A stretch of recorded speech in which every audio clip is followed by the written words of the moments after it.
12 वर्षांपासून बंद विहिरीला नवे जीवन. संजय झोटिंग यांचा पाणी टंचाईवर उपाय. रुग्णालयासाठी दिलासादायक उपक्रम.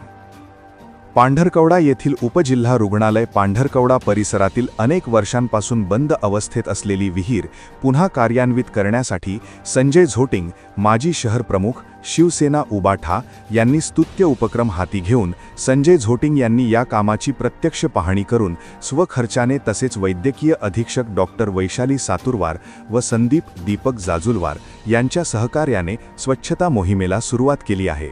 मागील तब्बल 12 वर्षांपासून ही विहीर पूर्णपणे बंद होती. सततच्या दुर्लक्षामुळे विहिरीत मोठ्या प्रमाणात गाळ, कचरा आणि झाडाझुडपांचा साठा झाला होता. परिणामी ही विहीर वापरण्यायोग्य राहिली नव्हती. सध्या रुग्णालयात केवळ एकच बोरवेल कार्यरत असल्यामुळे वाढत्या रुग्णसंख्येमुळे पाण्याची टंचाई तीव्र होत आहे. उन्हाळा जवळ येत असल्याने पाण्याची गरज आणखी वाढण्याची शक्यता लक्षात घेता हा उपक्रम अत्यंत महत्त्वाचा ठरत आहे. विशेषतः सन 2014 मध्ये बांधण्यात आलेले ट्रॉमा केअर सेंटर अद्याप आवश्यक यंत्रणा व डॉक्टरांच्या अभावामुळे सुरू होऊ शकलेले नाही.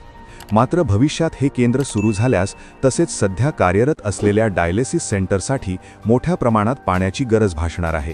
त्यामुळे पर्यायी पाण्याचा स्रोत उपलब्ध होणे अत्यावश्यक बनले आहे.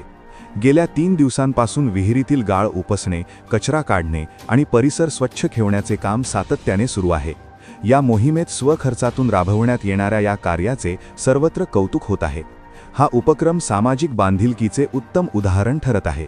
दरम्यान या संदर्भात रुग्णालयाच्या वैद्यकीय अधीक्षक डॉक्टर वैशाली सातुरवार यांनी यापूर्वी नगर परिषदेला पत्र देऊन आवश्यक कार्यवाहीची मागणी केली होती. मात्र प्रशासनाकडून अद्याप ठोस पावले उचलण्यात आलेली नाहीत. मुख्याधिकाऱ्यांनी हा विषय त्यांच्या कार्यक्षेत्रात येत नसल्याचे सांगून जबाबदारी टाळल्याची माहिती पुढे आली आहे.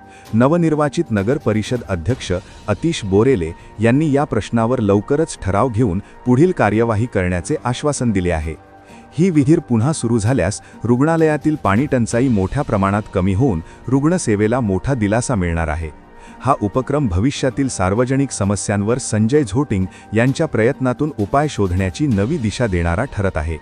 स्थानिक वार्ता, स्थानिकांचा आवाज, स्थानिकांसाठी.